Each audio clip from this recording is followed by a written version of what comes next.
السلام علیکم محترم عزتمنو قدرمنو مسلمانانو ورونو، امید لرم چې جوړ او روغ به یاست او د صحت جامې به مو پر تن باندې. محترم خدای په دا ویډیو کې د سره وګورئ، دغه موټر نه چین جوړ کړی دی، نه جاپان جوړ کړی دی، نه فرانسې جوړ کړی دی، نه ټیلی جوړ کړی دی، نه پاکستان او نه نور ملکونو جوړ کړی دی. دا داسې ملک جوړ کړی دی چې د 40 کالو راهیسې په کړاوونو باندې اخته ولو، پر دې باندې وحشتونه او ظلمونه کېدله او د داسې کور کلی محله نسته چې د کونډې او د یتیم د خالي وي. دا داسې باصلاحیته خلک دي چې کوم ملک ته هجرت کړی دی او کل موت ته تللی دی، هلته د خپل معاش زندگی د تیرولو دپاره یو داسې طریقه اختیار کړې ده چې هغه ته نور خلک هم حیران سوي دي او د هغه نه پیدې اخیستي دي. دغه موټر به د قطر عالمي منډۍ ته رسیږي، هلته به د نمایش په تور باندې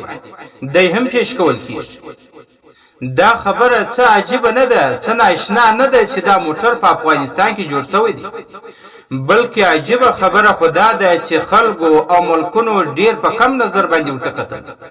چې داسې ملک به هیڅ ترقي نه وکړي او نه به پر مخ باندې تګ وکړي. دا ملک داسې باصلاحیته خلک موجود دي چې بغیر سوالت او بغیر مشینګري نه دې موټر ایجاد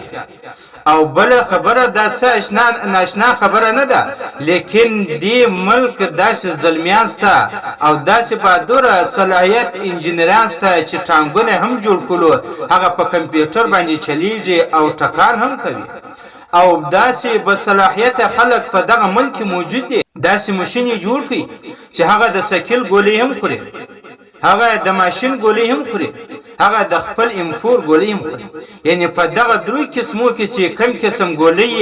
او په دغه امپور باندې ته استعمالوي سي. بل یو داسې ملک نسته چې هغه د داسې واحد شي جوړ کړی لکه دغه افغانستان چې جوړ کړی دی چې د درو قسمو ماشینانو ګولۍ دي دغه یو قسم ماشین استعمال. هیڅ یو ملک، هیڅ یو وطن داسې کمالدار او داسې بهترین پرمختللی شی نه دی جوړ کړی لکه د څنګه چې دغه افغانانو او مسلمانانو ورونه جوړ کړی دي.